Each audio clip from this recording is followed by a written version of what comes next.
We start with a young basic white woman heading into town to run some errands, but people seem to hate this stay-at-home seamstress for seemingly no reason. And not just because she seems to be mute and doesn't say a single word to anyone through the course of the movie. So this pariah chick called Bryn hangs out beside her dead mother's grave in a local cemetery, given she seems to have no partner, no friends, including nothing better to do with her day. And after hiding from a random woman getting frisky with a local copper, she goes home to write about it in her diary to some girl named Maud. Later, she dances around her own living room like a right proper sado, whilst building an idyllic model set of the town and then having dinner in her garden, before writing in her journal again to that Maud lass about how she won't ever forgive herself for what happened 10 years ago. Or some shit. Anyway, before I die of utter boredom, Bryn's woken up in the middle of the night by something going through her bins. But as she heads out to tell the local raccoon to sod off already, she discovers her power's out and her door's wide open. And worse, there's some spindly black figure wandering around and making strange clicking noises and shit. So trying to avoid detection, she slips off her shoes. But unfortunately, she forgot to wash her feet that night, and the creature can totally smell her stinky trotters all the way through the fucking kitchen. So it chases her into her bedroom where it jumps all over her bed and then starts bellowing out the window.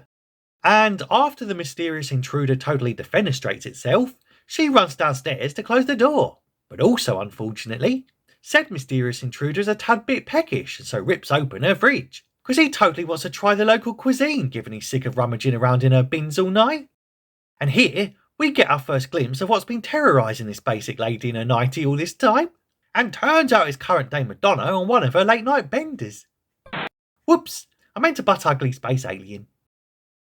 So naturally, she wets her keks and gets a heck out of dodge, but soon gets overpowered by the psychic creature, and it looks like it's curtains for the silent damsel, what everyone in town seems to hate because reasons, until she stabs it in the noggin, which must be where its genitals are, given the penetration makes it do a bunch of O faces and then fall asleep in post-orgasmic bliss. The next morning, she wakes up and pulls some glass out her foot, before realising that creature wasn't having a bunch of orgasms after all, and is totally deaded and shit. So, after being gifted the privilege of witnessing humanity's first contact with alien life and then straight up murdering their foreign ambassador to Earth, she heads into town to totally warn everyone about this utterly mental shit what's going on out in the sticks. But soon finds her neighbour's gaff all smashed up, along with a bunch of strange symbols scorched into the lawn. And before you can say she should have seen the signs or even just watched the movie signs, she heads to the local police station to totally confess to the senseless murder of an extraterrestrial visitor, but just ends up getting spat on by the mum of her childhood best friend, also because reasons.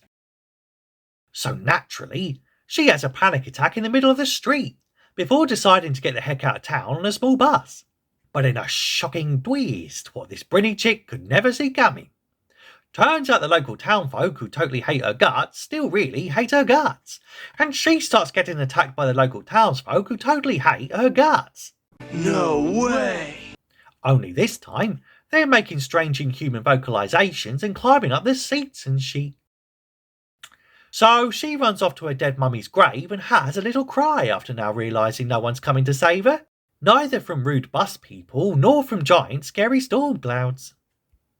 And after running home and without even limping, given her earlier foot wound seems to have been completely forgotten about, she passes her neighbour's place and sees a bunch of local nutters doing some culty chanting toward the sky, along with having some weird pulsating necks.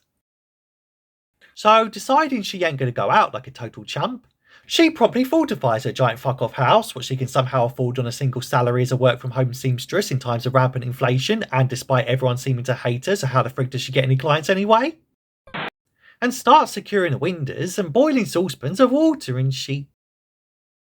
Later that night, and even more weird shit starts to go down, as a giant energy beam bursts through her door and totally collects the body of the first alien Earth ambassador, what was just totally murdered in cold blood the other night. As she then confronts another curious visitor in her basement and then tries to stab him up and all. Naturally, he can't be having that, because him and his space mates ain't flown light years around the cosmos just to be stabbed up by a basic bitch with a small pair of scissors.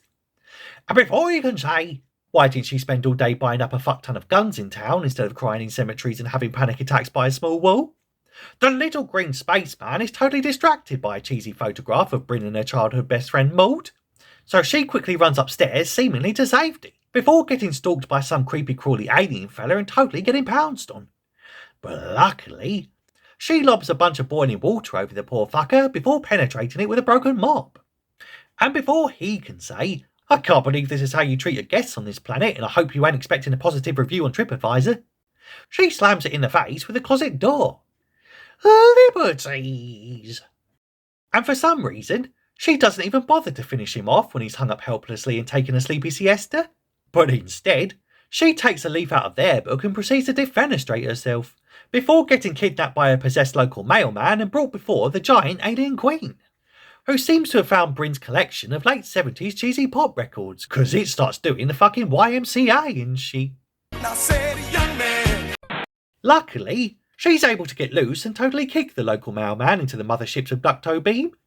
But they don't want no stinking local mailman, so the giant alien queen, what loves cheesy pop songs with addictive dance routines, totally starts chasing her, but hilariously slips off Bryn's roof and falls flat on her face because comedy, bro.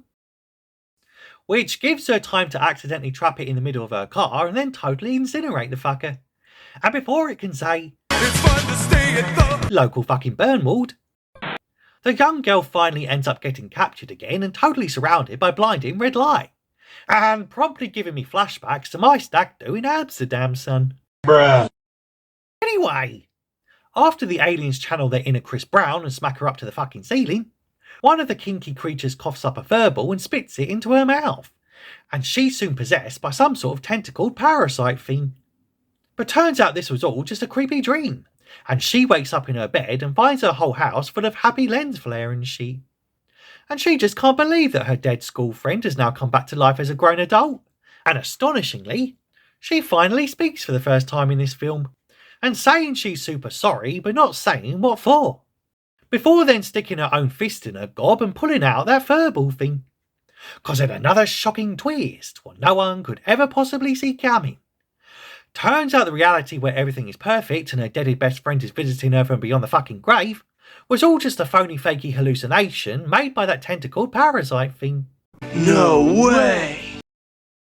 Anyway, the abducto beam is soon back, but this time sets about creating a double of that Brinny bird, so she soon runs off, as we pan up to see the whole friggin' town is under assault by the naughty foreign invaders.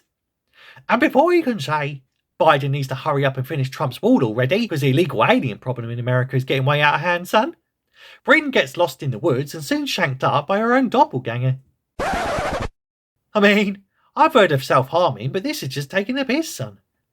But Bryn quickly pulls out a shank of her own via a hidden box cutter and totally eats herself. Because I guess there's only room in this town for one mute basic bitch what loves sewing shit. Anyway, on her way back from her third cold-blooded murder of the week, she finally gets abducted and then gulped at by a bunch of spindly ETs, who say that going around and killing our freaky space mates and slamming cupboard doors in our kiddies' faces just ain't fucking on, son. So they soon send her back into another phony fakey hallucination, where she's forced to remember that painful time in her childhood where she accidentally killed a small ginger after getting into a petty argument and then receiving a little shove. And she then totally overreacted by smashing her mate's skull in with a small rock, and hence why everyone in town now hates her guts and why she gets spat on in a local police station and stuff. Naturally, the aliens soon get well bored after probing her mind and watching this gay emotional shit. So they all laugh in her face and dump her back on the road like yesterday's turd, because they don't want no stinking child murderer on their ship anyway. And we end with Bryn living a happy life now she's defeated the dark part of herself and thereby got over all her lingering past trauma by literally beating herself up in the woods. Or some shit. While she soon makes friends with the local townsfolk and finally gets to do her fancy dancing. But this time with handsome men in an idyllic replica of the town square instead of just her in her own living room all by herself. As we then pan up to the sky to see the naughty alien fellas are still hanging about in their little saucers, and probably still without the requisite legal documentation and stuff. And that's it. That's the movie. Though my favourite part was when the 4-time murderer and technically now bona fide serial killer seemingly gets a happy ending after single-handedly taking out 2 freaky space aliens, a small ginger and her own phony fakey cosmic clone. and even bonking a baby one on the head with a cupboard door.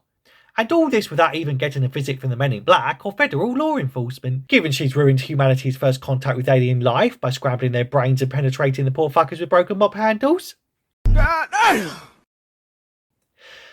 But anyway, that's the plot and that's your lot. Considering that bell thing so you don't miss any future recaps. Tell me if you like this flick in the comments if you have time. And I'll see you in the next one.